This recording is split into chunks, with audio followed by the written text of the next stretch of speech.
Welcome, everyone. Welcome to another Astral Interview. And here with me, I have Pat Benincasa. She just told me how to pronounce her name and that it means good house.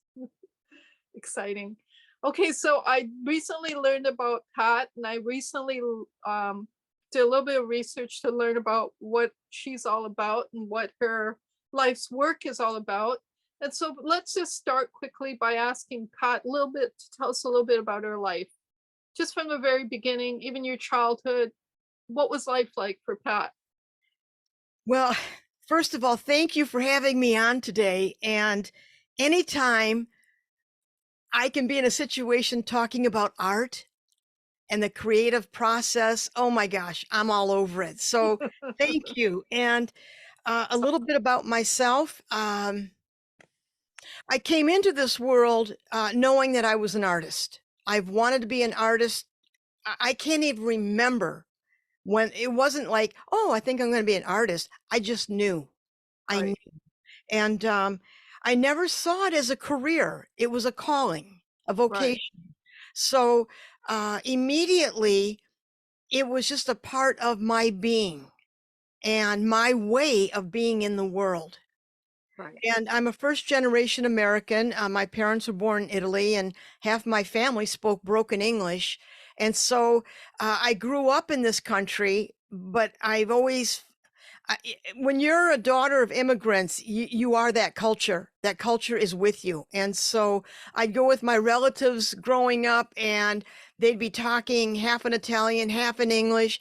And then I'd go back to my parents' house, and my parents tried very hard to anglicize. So I was like I was going in between two worlds. But the world that I felt I knew was the broken English, Italian ways of being. That is extremely important to me. Very Okay. important. And what part did that language per se play in the development of what becomes you as an artist? Well, let me answer you this way. I have a grandma had a I'm talking present tense. She's always with me, Oh, okay? yes, Okay. you have a grandma. I do. And Grandma Raffaella, all 4'11" of her, was probably a major influence in my, I know she was. And growing up, she taught the older cousins Italian. Okay. She didn't teach me Italian, but I realized as I got a little bit older, I thought, oh, I know what you taught me. She taught me the language of the heart. Right, And that is something that has always stayed with me. right, And that really equips how I make sense of the world. right. It's very interesting you say that because I was raised by my grandma as well, pretty much. And I was sort of brought up differently than my other siblings as well.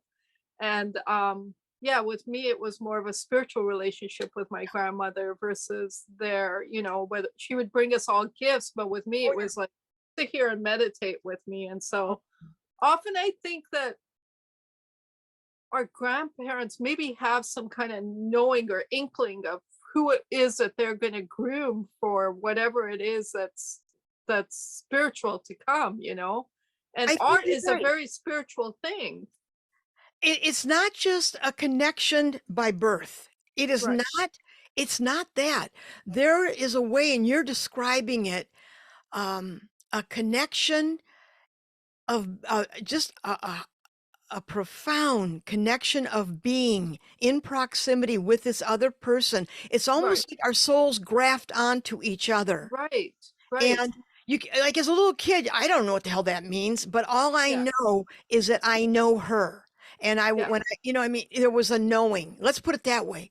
There yeah, is knowing that, yeah, those relationships between grandparent and child and grandchild, I think is just sacred. It's holy.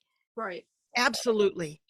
Isn't there native cultures out there that actually give their children to the grandparents to raise, I believe? Oh, what a great idea. You know, Yeah, when you think about it. apparently there is. Apparently there's Native American customs out there which do that. Well, I could So see why.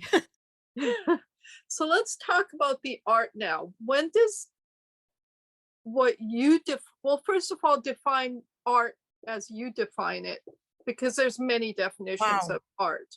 There is. And I do want to say that I spent many years teaching art in arts high schools and in college. And so often kids would say, "Hey B," instead of betting, "What's art? Come on, what's," they always love doing that. And Right.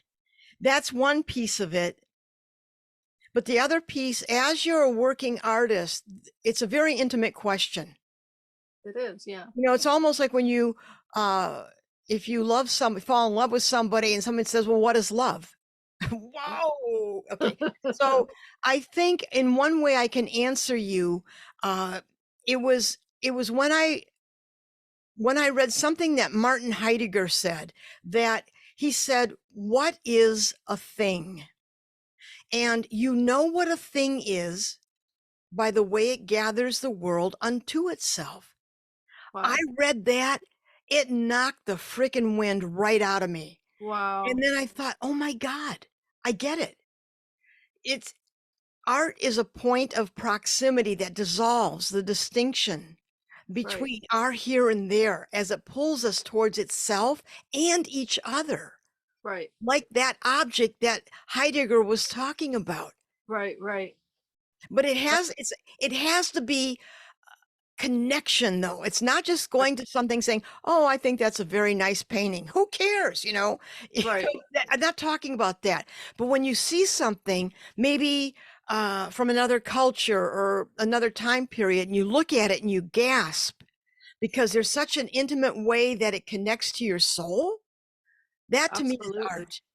Well, I mean, I've seen paintings which are like black surface with a Yes. white dot in the Yeah. middle, Yeah. or two colors divided by a single line, Yeah. selling for thousands and thousands of dollars. And then I've also seen um similar paintings selling for almost nothing. And I wonder, like, what makes they look so similar, but why does one sell for thousands and thousands of dollars while another one sells for nothing? And it's similarly just a black surface with a dot. And the point I'm trying to make in this question is that how value is put on art. Oh, if you want to go down that road, you're talking about the commodification of art, okay? And it's big business. It's huge. And there are gatekeepers. There are Right. gatekeepers, and finance is behind a lot of it. So if a collector has X so and so's paintings and then she donates them to the museum, well, guess what's going to happen to collectors and the tax write-off for the donation? And it Right. becomes, Right. there's that piece of it. There'll always Right. be the It'll commodity. always be that Yes, exploitation it's aspect of it. it's what it is. And I'm not sitting like in judgment. It's just the way it is. But there's also that impulse to create and to make. Right. And there are paintings, that so many wonderful paintings being done that don't go into that recognized or acknowledged circuit. They make Right. their way into the world, and they take a circuitous route, a different route. But those paintings, like the all black painting that Ad Reinhardt did, or Right. Kazimir Malevich, the White Square. Well, in the times that they were done, we look at them historically. What those people were doing, they were saying, "Wait a minute, why do we have to treat a painting like a window that we're looking through? Why Right. can't it be enough that it's a painting?" So, of course, that blew the lid off of it. It was expansive thinking as to what art Right. could be. And it's Right. not everybody's taste. Right. And that was an expression of that. So art becomes an expression of an idea or a thought that Yeah. someone had as well, right? It's Oh, not. absolutely. And so there's depth behind whatever it is we're witnessing or observing, right? Yes. There's a deeper reality behind it. Oh, yes. So if there's an artist out there right now who considers themselves an artist, and speak to that person as to what it is that their experiences within themselves to to be able to bring out from their inside any aspect of art. So let's not just say a painting, but anything. Like, Yep. how does that come to be? Because poetry is art, Oh, yes. and songwriting is art, and et cetera, right? Well, let's expand it if we may. I Okay. do not ever say to anybody that only artists, poets, musicians have a corner on creativity. We are Right, all hardwired with creativity within us. right, Everybody. So it could be someone at the workplace having a problem that they can't solve, and all of a sudden they get that creative hunch, and it's so crazy, and they go, wait a minute, that can't wait, that can work. That's creativity in action. And so right, to those artists out there that are making work, oh my gosh, I would say honor that voice, those creative hunches, and do what you love to do and put all of that into your work and get that work out. The world needs your work, and we need it now more than ever, whether absolutely. it's music, paintings. We need that creative impulse in the world, that energy. Right, right. That solar plexus Oh, that yes. you're working of. Right. And so we talk about, so when we talk about that creative energy, what exactly are we referring to when we say that? Okay, okay. Let's go Oh, there. you are really going there. Okay, folks, pack a lunch. We're going to be here for a moment. Okay. I am dazzled by the question of where does art come from and what is the source of this transformative power, this Right, creative impulse to connect to something bigger than ourselves. right. That's what we're talking about. Absolutely. And why is it that some people feel the need to do something bigger than themselves? What is that? And then you have others that are very contained. They want to get from moment to moment. They don't Right, care about the bigger. And again, I'm not using judgment. I'm just saying we're all hardwired differently. correct. When I'm teaching at an arts high school, it was a school that literary arts, performing arts, media arts, visual arts, and those kids at 16 and 17 come in and oh my God, they're just bursting with this creativity. They're like colts, just raw and clumsy with this magnificent talent. But they have this drive to want to put something into the world. You know what? And they're very young. And what creates a drive? I have a choir conductor who our choir conductor basically what conducted choirs, and now all of a sudden during the pandemic he's creating art, Mhm. and somehow he's gone from becoming a musician and a singing conductor into putting his energy into creating artwork, Yep. and all kinds of different artwork I'm noticing he's creating. And something must have created that impulse in him to want to do that, or something must have incited him to, now I got to do this instead of this kind of thing, right? Yeah. And it Oh, happens to all of us. okay. So let's make it down. I don't think I answered your question about what this art thing is. I would say basically art is storytelling. Right, It's the need to tell a story in music, in poetry, in right, movement. right, It's this drive to tell a story. Well, what is that? It's connection. So in the caves of Lascaux, when the pre-recorded history, you got people scratching images on the wall. What the hell is that? I mean, this is a time when they make fire, stay warm, hunt, right, fish, eat, survive. And what do? They make these beautiful images right, right, etched on the wall. right, Oh my God. There it is from day one. right. And what is that? And what is that? What is the drive to do that? And what exactly are they doing? Are they recording history by doing that? Is that what it's all about? Is that what we're doing when we're expressing our art or connecting to whatever it is that causes us to express our art? Well, when we tell a story or make art, all we're doing is saying, I'm here. Right. I'm here.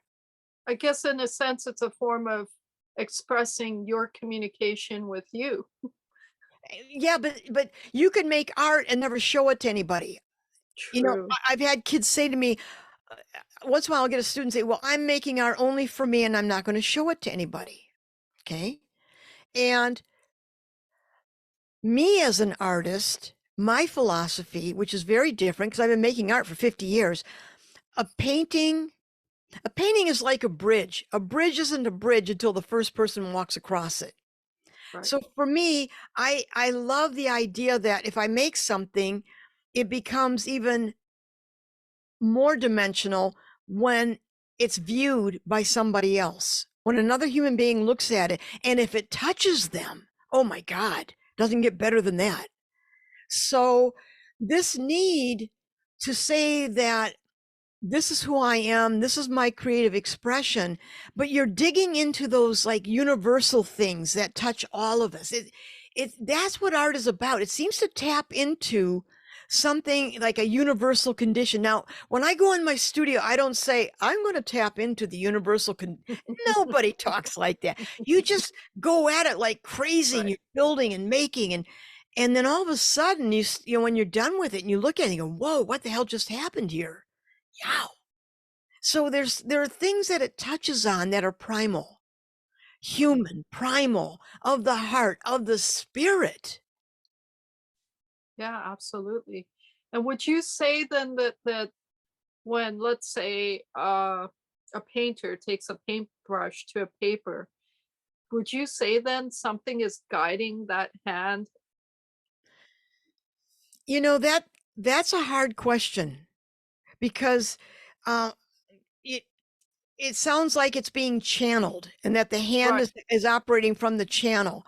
Right. Most artists I know, and myself included, you work your ass off morning, noon, and night, you know, 10 to 15-hour days in the studio. I mean, to refine your craft and to make art and get better at what you do. So I immediately put in that piece that you Right. really work hard at what you do. And when you're that engaged, creative hunches start to happen. And you Right. grab something, you start making marks on it. And, you know, is that guided? For me, I feel like I'm guided. I feel like Right. my ancestors are always with me. I don't do anything by myself. They're always with me. Okay. Okay. So, does that mean they take over my hands? Hell no. I'm the one, Yeah. Yeah. sanding the surface and pounding it and dragging the brush. Right. But as artists, I think we learn to listen to that inner guidance. And I don't think that inner guidance is isolated. I don't. I hear you. And I'm not speaking for other artists. I want to make that Yeah. clear. Please Right. no. I'm just talking Right. about my experience. Right. And I'm sure there is those artists out there that purely channel Yes. versus those who are conscious and actually working through their art themselves. And maybe there's a point where the subconscious takes over. It could, yeah, yeah. Well, I can tell you, I'll start something, and next thing I know, I look out my studio window and it's dark, and I think, whoa, what happened to the last 4 hours? I'm just Right. in it. I'm Right. in it. So, and other people do that. If you're Mhm. doing something at home and maybe you're painting the walls, and all of a sudden you want to do something, rearrange for, and all of a sudden you're so caught in the moment that 2 hours have just passed by.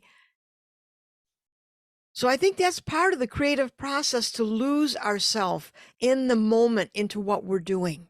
It's a lovely focus. So tell me your very first experience with art. Tell me about that. Oh, um, the Like very what was it that got you there? Like what was it? Was it like this inner yearning? Was it an event in your life? Like what brought you in front of a situation where you were creating? well, first of all, my parents, when they came to this country, they met, married, and they had their own business. And art was never talked about in my house ever. Right. And And it was I went discouraged to too, right?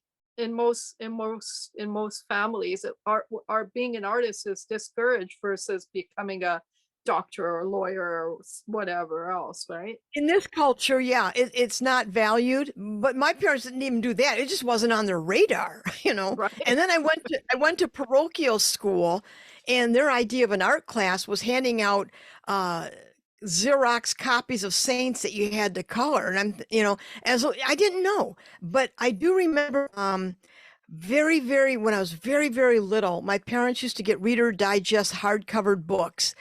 And one day I opened it and I saw all this white, like the margins of the book, and with these black lines. This was before I could even read. So I grabbed, I don't know if it was pencil or pen. I started drawing in all the white lines or all the white margins. And I Right. remember my mother well, she was furious because to her, I marked up a book. Right. But as a little kid, I just saw the white space that I had to start, putting Use doing marks in. That's interesting, isn't it? So I always So had you to had do a that. natural, so you had a not natural draw to it. Oh, absolutely.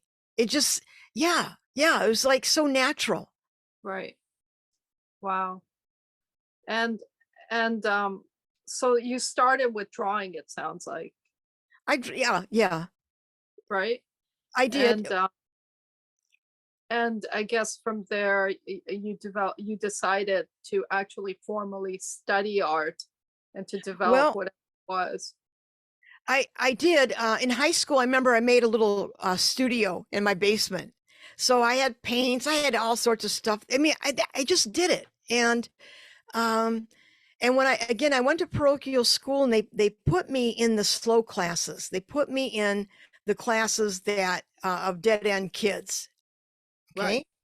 Well, I'm ADD and I'm dyslexic. But back then, nobody talked about that kind of stuff. So they just Right. wrote me off like this kid's not going anywhere. So my education was very hostile. And by the time I got to high school, I was basically told, don't think about college. It's not for you. You don't have the brains for it. You're not, go do something else. I'm the kind of kid, you tell me no, and I'll come at you. I will go at and do whatever I need to do. A no to me is a red flag that I got to Right. act.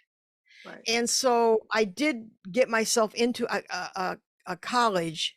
They took me on probation, and I got my degree in fine arts. And I went to see the chairman of the fine arts department. I said, I think I have to go to graduate school because I thought you had to be an artist. You had to go to graduate school.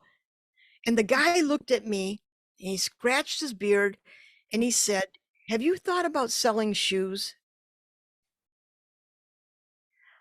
I I know I'm a slow learner because I reversed everything, and I just thanked him and left. And then I went and applied to all these graduate art schools, and I got rejected by 10 of them back to back. Right. And it was a time that I felt pretty low. I mean, I just wanted to I can sob see it. all the time. And my friends were getting these scholarships and their work was being acknowledged. Again, I knew I was slow in how I absorbed information, but once I got my bearings, look out. But I got finally into a graduate program and I got 2 graduate degrees in art just because the people told me I couldn't. Right. Okay. Right. But the thing that I did when I got my MFA, my second degree, I took the document, the certificate home to my studio and I burned it. I took a match and I burned it. And I made a ceremony out of it. And I said to the universe, this has nothing to do with whether I'm an artist. Only a lifetime of work will determine if I am an artist. And Right. that's the test I want. Wow. And what incited you to do that ritual? Did you like Well, don't forget I was raised Catholic, so I never met a ritual I didn't like. Uh, so I don't know. It had to be. It felt to me like I had to announce it in the privacy of my studio. It was a Right. it was a bargain between me and the universe. Okay. And I had to say, this is what I'm doing. And time will tell. That's the litmus test. And so in your estimation, between then and now, has time told? or is it Yes, still telling? I am an artist. And I say Wow. that with a With the, sublime gratitude. yeah, I can feel the conviction in your voice and in the power of your heart as you're saying that. That's it's beautiful. So when it comes to artwork, you went from drawing to 2D and 3D and Oh. architecture and glass and like it's not just handwork now. It's even more than that. You've gone into a depth that's even greater than just connecting, you know, your hand to paper. You've got ideas, you've got broadness, you've got. So how does, first of all, how did that evolve in your career as an artist? I'll call it a career now. And as well, and in your love as an artist, but also how does that evolve in anybody? Like how does that transition happen? Well, you know, one of the things I was always amazed when kids would come into art programs, you know, they're talented kids, and they thought that if they were talented, they would hit the ground running, make these masterpieces, get a gallery, and live happily ever after. And here's my answer to what you're saying. We have to grow our talent, Right. and we have to grow into our talent. That's huge. So make the distinction for me what you mean by that. Grow Okay. in our talent, grow into our talent. So I like to make art and I do things and I got pretty good maybe at it. That wasn't it. Talent is so elastic if you want it to be. Now I got my first graduate degree in drawing. And so in Detroit. And then when I moved to Minneapolis, I wanted to paint. Okay. And I didn't really take painting classes, so I had to teach myself how to paint. That's what I'm talking about, the elasticity of talent. Now, if I were fearful, I'd say, oh, no, no, no, no. I don't know anything about painting. I'm going to stay to drawing. No, I didn't do that. I put away all the drawing stuff, got oil paints, and spent Right. months and started to paint. And so, as an artist, I always followed the idea. And in some ways, it kind of hurt me because I was a painter. I was represented by a gallery. My paintings were selling. And I was showing someone a painting and I would use all these layers of glaze and varnish, like 20 layers. And I was joking with them. I said, one of these days I'm going to make the damn thing out of glaze. And well, what do architects call glass? Right. Glaze.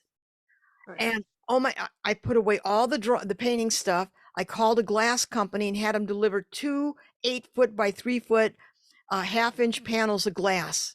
And Wow. they brought them up to the studio and I leaned them against the wall and I thought, yeah, yeah, glass, boy. And I thought, glass, what the hell am I going to do now? I don't know what I'm doing. Um, so there was something about glass and glaze. That's what I was trying to make the canvas transparent and I didn't know it. So use what is already transparent, but do you paint on it? Do you scratch it? Do you Right. cover it? What do you do with it? Right. And then I was about a year into working with glass, and there was a competition to do a skylight for the Minnesota Judicial Center. Okay. It was a national percent for the arts. I thought, oh, I'm going to enter that because it's going to accelerate my learning curve with glass. I mean, Right. there's a way I'm so naive about it, going, oh, yeah, okay. Well, long story short, I got the commission because I designed a 3-dimensional skylight. Skylights are supposed to be flat. Right. I don't like flat. I don't like windows flat. Right. Windows like the earth were once thought to be flat. I don't Right. want flat. So Right. in the 90s, I was designing 2-sided windows. You know, that the experience of a window, I was using shipping parts. So one side would look one way, but if you were outside the building, it would look another way. Oh But wow. but I still hadn't changed the shape of the window. Right. So when I did the skylight, 614 pieces of cut glass, and they were tinted glass overlays of color. So the building runs east-west. So when the sun would come and travel, it would kick out the reflection on the columns in the building like a sundial. So all I Oh had to wow. do was to put these pieces in place, and the atmosphere did the rest. Right. And that's when I began to suspect my ancestors had a hand in this. Wow. That's when I started feeling like this is not me. I mean, it is me. I love But there's geometry and I love sacred geometry with all my heart. That is the right. one consistent in me. The truth and beauty of circle, square, triangle, older than time. Oh my God. And Ancient so, truths. okay, so there's two questions that are coming to mind here. One, I want to go back to the ancestors, and you said that's when you realized your ancestors were with you. What does that exactly mean? What experience did you have? What was it that made you realize that? And Well, go ahead. and how did that connection happen? Well, sometimes it takes me a while to get messages. As a younger artist, I always argued with everything. I get this hit and I go, no, no, why would I do, I don't do that now. When I get a message like that, I'm on it like, tell me, show me. When I was working on the skylight, that was using tinted pale colors of glass in three-dimensional form. It's on my website. It'd make more sense to Yeah, see. You'll see it. But yeah, so I can remember I almost fail. I got a D minus in geometry in school because I couldn't do the formulas. Like I didn't give a rip about X and why they were hanging out together, or A or B or C, but I could see it in my head. I could see the planes and the lines were so exquisite in my head, but I couldn't break it down into the language of mathematics. right. So that was something that was given to me or hardwired. And that's when I began that skylight is pure compound geometry. They're angled. It's pure geometry. And somehow that transferred from your ideological imagination or whatever you want to call it onto material. And Yes, somehow that knowledge transferred itself it from the did. universe or the ether or wherever it is that it came from, that knowledge that you didn't have consciously on this plane, but you still had it somewhere, I guess, in your universe, your own personal universe. For me, that's when I began to say, I didn't do this by myself. In my heart of hearts, I thought, Yeah, who's helping me? And I always right, talk to my grandmother. I've always talked to her. I don't care, dead alive. She's always with me. right, And I can remember thinking, did you have a hand in this? Is this a bigger thing? I know better. I know that I've been given this. I'm guided. And then I began to think, I have ancestors. I have, right. I'm from Italy. I mean, my parents are from Italy. It's such a small place. You go back Right, far enough, everybody's cousins. I mean, Jesus. I mean, it's yeah, just such a tiny little place. right, So I thought, who did I come into this world with?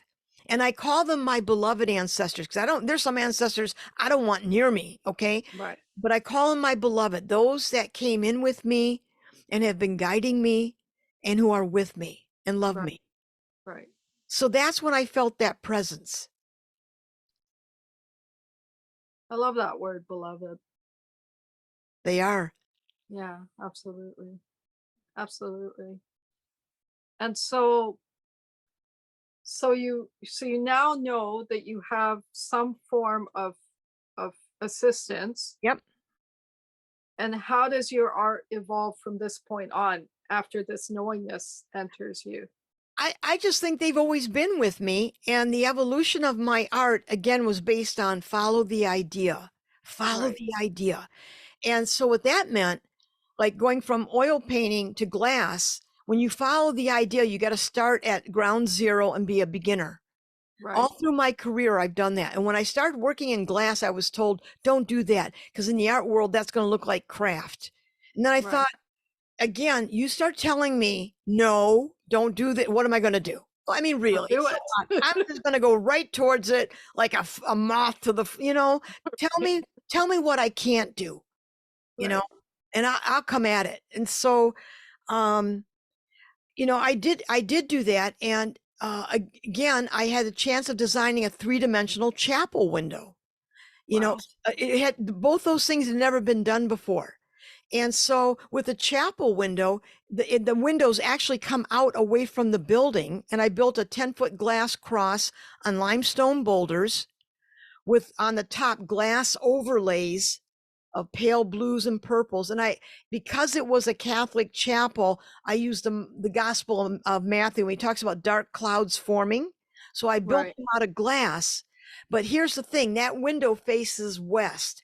So when the sun goes down, that glass cross lights up on fire and it just Wow. comes to life. And at night, the whole thing spills out into real space, because I resent the fact that you have to be in a sacred space to be sacred. I reject that. We are divine within us. Right. So Right. I designed this window to punch out into real space, though. So there is no difference between our here and there. Right. Divine Absolutely. is anywhere you are. Right. And sacred is everywhere. It is. It is. It's Right. that which is in us and Right. And connected to it's everything. right. And it's what you are, like what your attention is on in the moment that determines your space around you. Hmm. Right. So if you're always connected, which we naturally are, of course, then it's just about being aware of it. I think it's learning how to listen. That's, yeah. And for me, that was hard in the beginning because I always had to question everything. And I've really learned over the years to embrace mystery over asking why. Yeah. Asking why for me is the kiss of death. It Yeah. it it makes my thinking so shallow and superficial. And Right. I thought, stop doing that. This is so much bigger. Embrace the mystery. Go into what you don't know. Trust. Right. You're going to be led. Trust it. Trust yourself. That's always a battle, because Yeah. sometimes I get scared thinking, what the hell am I doing now? I don't Right. believe this, Of that kind of course, thing. because not only is the idea there, but then the resources that have to go into Oh my creating God. that idea Yeah. and the Yeah. knowledge that needs to be acquired, etc. Oh, etc.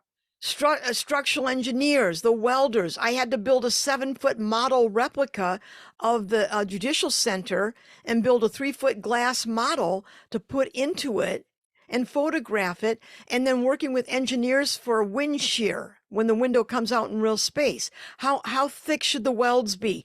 What kind of framing do you? I mean, I love that kind of stuff. Oh my God, I love that engineering stuff. Right.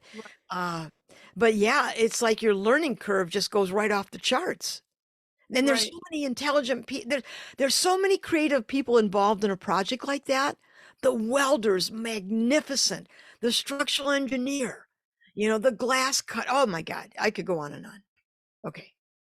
So then when all of these people come together, they're all coming to give life to your idea, basically. Yes. And to bring, so it's not just your creativity, but No. it's a project where there's combined creativity Oh yes. It of has to multiple, be. and in that process there's a synergy that's taking place. Yep. There's a union taking place, right? Oh Because yes. everyone's focused on the idea from different angles. Yes. And it's also, oh, also you have people that will come in. At that time, they came in and they saw that I was a woman and would want to instruct me about how they think it should be done. Right. And yeah, that didn't go too well. And even the architect, in front of people, there was a committee meeting. He said, uh, how would you like to collaborate? And immediately I very gently said, thank you, but no, I will cooperate, but I will not collaborate. Now let's look at this. This was my first major project. He's a famous architect. Who's going to get credit for this Right. if I collaborated? So I found Yeah. myself, I really had to, we are guardians of our talent. We, Right. okay, caretakers. And I really had to learn how to speak up respectfully Right. and say to people, no, that's going to overwhelm this look. That can't work. Let's find another way. Right. You know, And that's you putting value to your own creativity, to your oh, giving value to your own, not just your own, but that talent in general, or that creativity in general, or that connection in general. yes, You're but you're actually giving it, you're being, like you said, it's guardian. You're going to make yes, sure that this is going to be the best that it can be without any interference. yes. And Because also, and also, it's not just guarding my talent. I saw the vision of this. I am guarding the piece that was entrusted to me to bring into the world. And I right, sure as hell am not going to have somebody tell me, right, well, that color is, you really, you want to use those? Yes, I do. yeah, Yes. yeah, So it was protecting the vision, but I had to learn to yield to like stress loads and yeah, wind shear. That safety is always primary. So absolutely, that's where you really hone the beauty of the vision, that it's right, safe, it's doable, it's long lasting. right. It's always But juggling. those are particulars that, of course, you're gonna compromise in, because those are that's technical knowledge that you're not aware of, because Yeah. of the materials being used and the experts working with those materials. But that didn't take Yes. you away from you knew what your vision was, and you Yes. knew you were going to stay true to that vision, and you may have to compromise, and they may have to Yes, we compromise, did. We went back and forth. right, until there was a mutual agreement to what this could be, Absolutely. You're and right. then it came into being, right? And then my part is when they talk about wind shear weight loads, I'm back researching the hell out of everything I can learn about wind shear, weight loads, Right, tolerances. So it's not, it's like you learn how not to give your power away. Let me say it right, that way. Oh, you're the structural engineer. If you want to use this kind of framing that's 3 times the size of what's necessary, yes, please do. No, no, don't give your power away. And I would say that to younger artists. If you're in group projects, there's a balance between not giving your power away, being respectful, holding to your vision, and making sure whatever you do, the piece is safe if it's in the public. right, It's like a dance. right, absolutely. How amazing. We're talking about such intricate things, and um the delicacy of it's a manifestation, in a sense, right? It's like the process of manifestation itself, Yes, you yes. know That's a way you of know putting yes.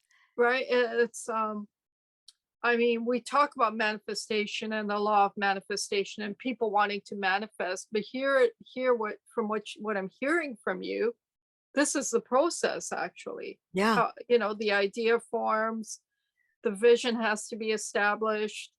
Um, Somebody has to have the drive to bring it into action. Different pieces have to come together. Yes. Different souls have to come together Oh, to yes. make it a Yes. reality before it becomes a reality. So this is like a you know, there isn't just, this and this. There's a process to it. Yes. Yes.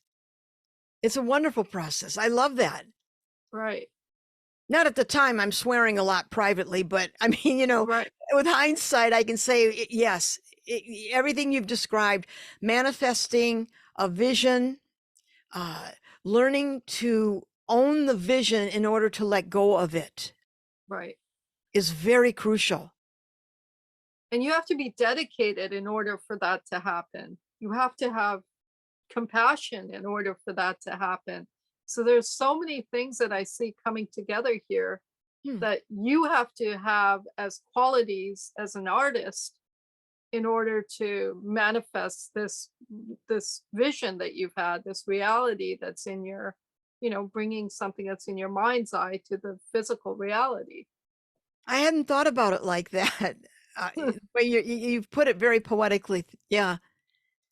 Yeah, like huh. And so, okay, so we talked about your different forms of art that you've Mhm. engaged in. And now talk a little bit about teaching. How did Oh, it happen that you become okay. a teacher of art? Okay. This is, again, life is just so funny. You think you know where you're going and what you're doing. It doesn't mean anything. I'm telling you. When I I moved to believe Minneapolis, um, uh, I got a studio downtown Minneapolis, and not far was the Minneapolis College of Art and Design. And, I was in a warehouse building, a loft, and I was meeting all these artists. And I was so blown away by their conversations about, oh, philosophy, science, poetry. And I was dumbstruck. And what was happening was, you go to bars or coffee shop. Every time they would start talking, I excused myself, go in the bathroom. I kept a notebook and I wrote down every person they ever talked about, every author, every scientist. And right. then later, this is pre-internet. I'd go to the stacks in the Minneapolis library and I would just get these books. And I was trying, I realized I was so afraid of not passing in my whole education was fear-based because they told me I Right. wasn't very good. I was so scared I never really learned anything, quite honestly. And it wasn't until I left that, and also reading was really a challenge. And again, it wasn't until I started reading on my own that I fell in love with it. I mean, I fell in love with reading. And so education to me was awful, hostile. I didn't want anything ever to do with it. So I get a call from the College of Art and Design. After a year, I was represented by this gallery, and they said, "Would you come in? How would you like to teach a class?" And I said, "No, thank you, but thank you anyways." And I hung up. And I wasn't trying to be cloying. I just thought, Jesus, what is this guy thinking? And again, next day, the guy called the chairman of the fine arts. He said, "Come on down. I just want to talk to you." And so I went down, we talked. He said, "Well, just go down in the pit and talk to those students." So I'm walking around talking to these students and looking at their work. And when I came back, he said, "I'm going to offer you a job. They want you. You're really good with them. Will you consider it?" I thought, oh God, no, what am I going to do? This is education. So when I get scared and I want to run away, I blurt out, yes. That's my answer to my, because I'm such a scaredy cat. So I wanted to say no, harump. And I heard myself saying, okay, yeah. Well, I taught that class. It was an advanced painting class, but I taught it in ways that everything that was bad in my life as an educator, being educated, I did just the opposite. And it was one of the most joyful, wonderful, challenging, rigorous. It was a wonderful class. Kids were coming into my lectures. I mean, it was fun. And I fell in love with it. I thought, this is what teaching can be. Oh my God, to Right. celebrate this talent and be a tour guide on their journey to finding themselves. Are you kidding? That's sacred. That's holy. And so Right. that And started it. you just said, like, you were helping them on their journey to finding themselves. Oh, yeah, absolutely. So here we are now. You're a teacher to students, and you're helping them with their with recognizing that their art is going to help them find Oh, themselves. yes, yes. And then I did that for about a year. It was the faculty person had left for a year, and then I left. And then further on, I was married at the time. I was getting a divorce, and I had a daughter. I thought, what am I going to do to earn a living? And so I became a tour guide at the state capitol, and people were saying they would bring groups in of their students, and the teachers would come up to me saying, "Where do you teach?" And I'd think, why do these people keep asking me that? What's wrong with these people? Again, Right. universe trying to get through to Pat, and Pat going, what? Okay. So then I thought, well, I got a K through 12 license to teach art, to teach in high school. And I Yep. ended up teaching I had a wonderful time at the schools I've been, and teaching at arts high schools. And I love those kids. I love those kids that come in their jammy bottoms, their spiked hair, their dreams, their passion, and they talk about writing poetry that will make a difference, or they talk about performing. I love anybody who dares to be and to dream is Awesome. defiant. And I love their defiance, their creative defiance that they want to be something in this world they want to give. How the hell can you not just, I had to pinch myself. I love teaching as much as I love being in my studio. Right. They were interchangeable to me. Right. And so there's that innocence in them that you were drawn Oh, to, that that incited you to become part of this, right? It oh was yeah. that innocence, that drive in them. And if I was to ask a student of yours right now to tell me about Pat, what would they say? Oh my God. They'd say, okay, watch out when she gets into the ADD car. Okay. A kid would ask me a question and then I'd launch into something and the kids would go, oh no, she's going in the ADD car. And then I'd stop and say, okay, stop, stop. We're going to park the car now. I'm still in touch with, oh God, hundreds of kids. I mean, they would probably tell you she was rigorous, pushy, demanding, and I never learned more in any class than I did in that class. Wow. And then like they'd say things, and I'd say, "You think this is an art class? You think we're doing art in here? This is a life class. Are you kidding me? This is life 101. How do I choose to live? Am I going to be fearless or am I going to be afraid?" I said, you guys are at a crossroad. You got to make up your mind. How do you want to be in the world? Because when you're a creative, you have to define, how am I to be in this world? That's what my classes were about. Okay, I got Wow. to calm down. I got to calm down. I get very excited about this. No, please stay excited. We want you to stay excited. Okay. So how long have you been teaching for now? Well, I started in 1992 and I stopped 2 years ago. Okay. And And that what was was the reason hard. you stopped? Um, I felt it was time for me to leave. I felt there was other things I needed to do. I could feel it. Something had changed. And I go back, like I taught for a quarter at the Arts High School here, and I give a lot of talks at high schools and colleges. So I like to keep my hands. I love talking to students, and so I do that. But I deeply missed teaching. But it was time for me to go.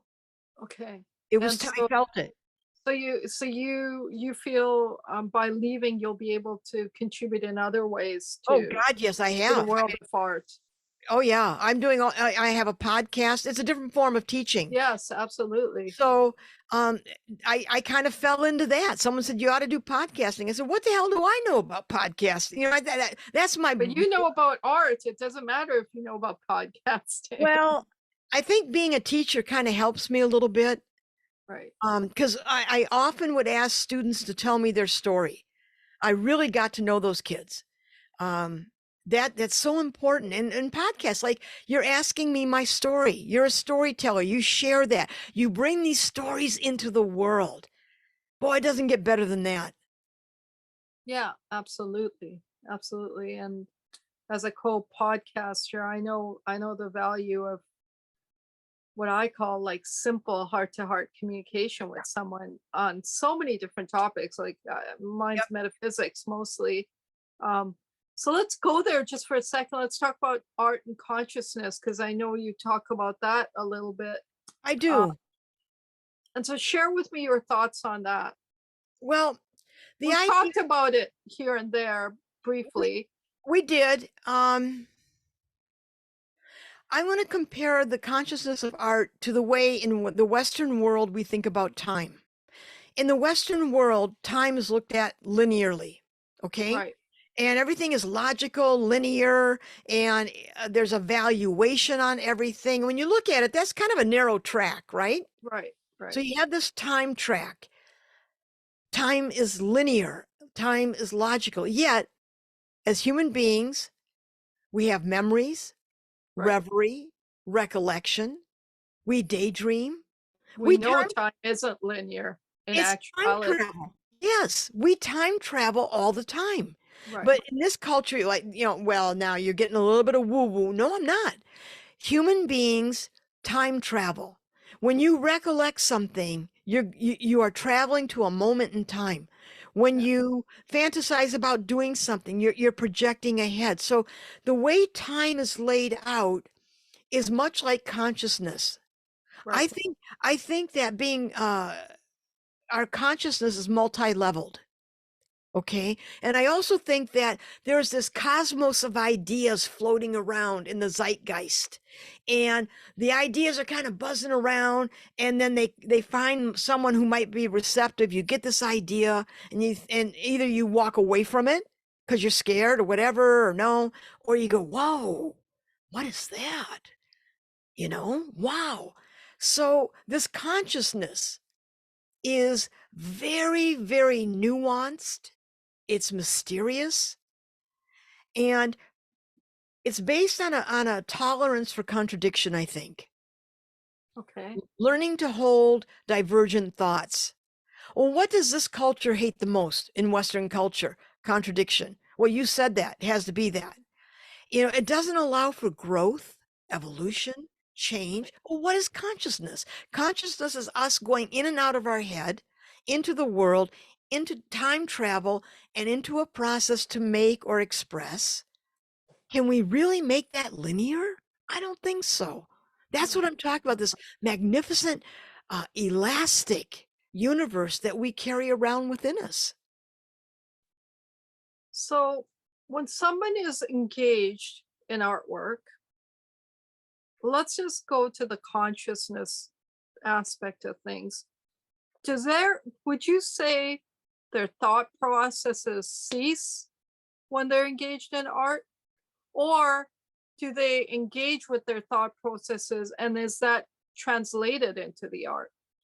I don't think it's an either or. I would say it's like a kaleidoscope, okay? You have Okay. all these little pieces tumbling into each other. So if I said to you, let's look at the kaleidoscope. Now take out two of those pieces. Well, the kaleidoscope is made of all these little pieces that make that beautiful vision. So I think you're thinking, you're feeling, you're emoting, spirit comes forward, ancestors are, coming. You got all these things going on, and you're conscious of your materials, and then you're not conscious. I mean, you're making decisions before you've even made them, Right. right? I mean, Right. before you even know what the hell just happened, it's like you're already there and going. It's so, and Right. I think I've answered you like this thing, this. Yeah. Yeah. I believe you're answering me, or you're articulating what it is you're trying to express. And I think I got it. I get it, that there's different there's different states of being that take place when you're Yes. engaged in Yes. art. Yes. So what we see is one thing. What we see is one thing, but what we don't see is also there. Right. Okay. Right. And so would you say, like, have you ever been, at the beginning of something that you were about to create, and you have this vision in your mind, or your mind's eye, or idea, and then at the end what you had and what you have is Okay. worlds Okay. apart. All right. Let's go there. Okay. I started painting, and I'm not the kind of artist that can go up to a canvas and just start working. I do a lot of research. I'm doing these sheet metal paintings of Right. demolished work sites where I build off of them with paint and wood. Okay. I have an idea for a painting. I start the painting day in, day out, weeks I'm working on it. And all of a sudden, the painting's not letting me in, but all of a sudden, either I sand out a corner or I make a mark and I see it. The painting is letting me in, and it's showing me what it wants to be. Wow. Oh my God. When that happens, like for weeks, I'll hammer and hammer and get so frustrated because I want my will to be done. It has nothing to do with my will. The painting at some point will say, I've had enough. Now, do you want to know where this is going to go? You want to do it your way? You want to do it my way? And I yield. When I get that glimmer, my being says, show me, I'm there, guide me. Oh my God, this is so much more than I thought. It's so much more interesting than what I had in mind. But Right. it happens every time with a painting. I hammer and work, and then all of a sudden it just happens. Right. It shows me where it wants to go. Whoa. And so that would only happen if you keep hammering, right? If you Yeah, I stop have to keep hammering, working. right? And if you stop hammering, then you may never get to that point. No, if I stop working on the painting, no. If something's going to happen in the studio, you want to be there. Right. So let's now talk about your podcast, which you mentioned briefly. Tell me, tell me the name of your podcast first, and how you say your podcast, to be on your podcast, the process is different. So how is that process different? And tell us a little bit about your podcast. Okay, so my podcast is called Fill to Capacity, and it's a podcast for people too stubborn to quit and too creative not to make a Like difference. when I read that, I was like, well, could you ever fill to capacity? You know what? I love the idea of fill to capacity because capacity is always expanding. Right, That's what I love about it. You can't right, fill it. It just gets elastic and keeps getting right, bigger and bigger. So I love it's sort of like tongue in cheek, fill to capacity. Like, are you right, kidding me? Life so much more than that. And so right. I have a range of different guests doing amazing things. This guy came on. He calls it Rebuild Ukraine, and his group focuses on people who cannot leave Ukraine, that are Right, stuck there, elderly, all these people. So they supply medical equipment. They make right. makeshift schools, shelter orphans, but they have a network of social media that they can get right into these places. Wow. Another one was a woman at age 40 walked out of her job to become a woodworker. Didn't know anything about it. And now she's one of the most respected furniture woodworkers in India. Wow. Another one, a woman survived a plane crash and she woke up to hear, this is not your old life ending. This is the beginning of a new, rich life. Those are the stories I look for, that I want to talk Wow. about.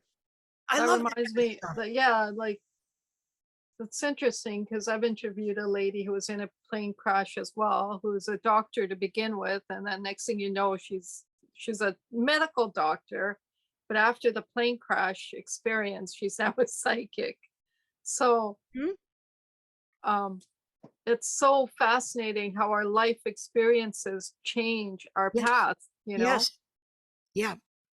And if we listen, and if we move in the direction of the path that's trying to change, rather than fall into the oh why me Yes. pattern, Yeah.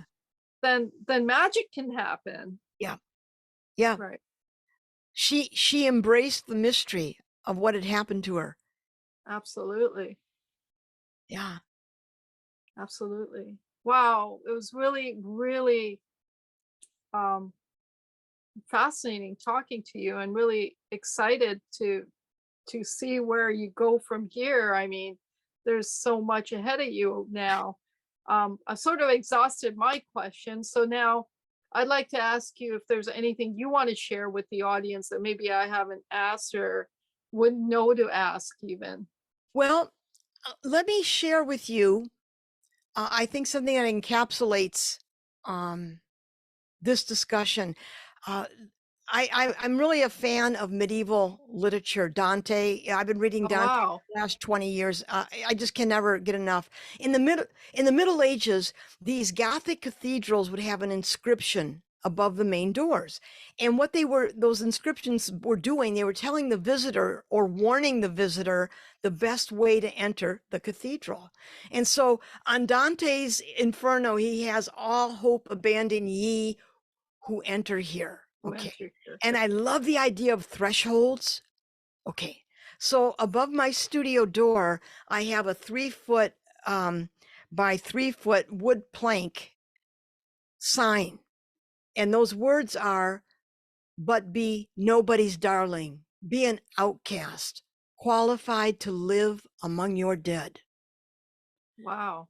That's above my threshold when I go out of my studio every day. That's Alice Walker. So Right. coming full circle to my ancestors, I walk under their door. I want to be an outcast. I want to be qualified to live among them. Right. Wow. That's very profound. Thank you. Thank you so much, Pat. Thank you for joining us. And maybe we can do this again and take Yeah. it to another level, and maybe dive deeper into even something more specific. Oh, that would be wonderful. I loved your questions. Thank you so much. Thank you, Pat. I really enjoyed this. Thank you. Take care.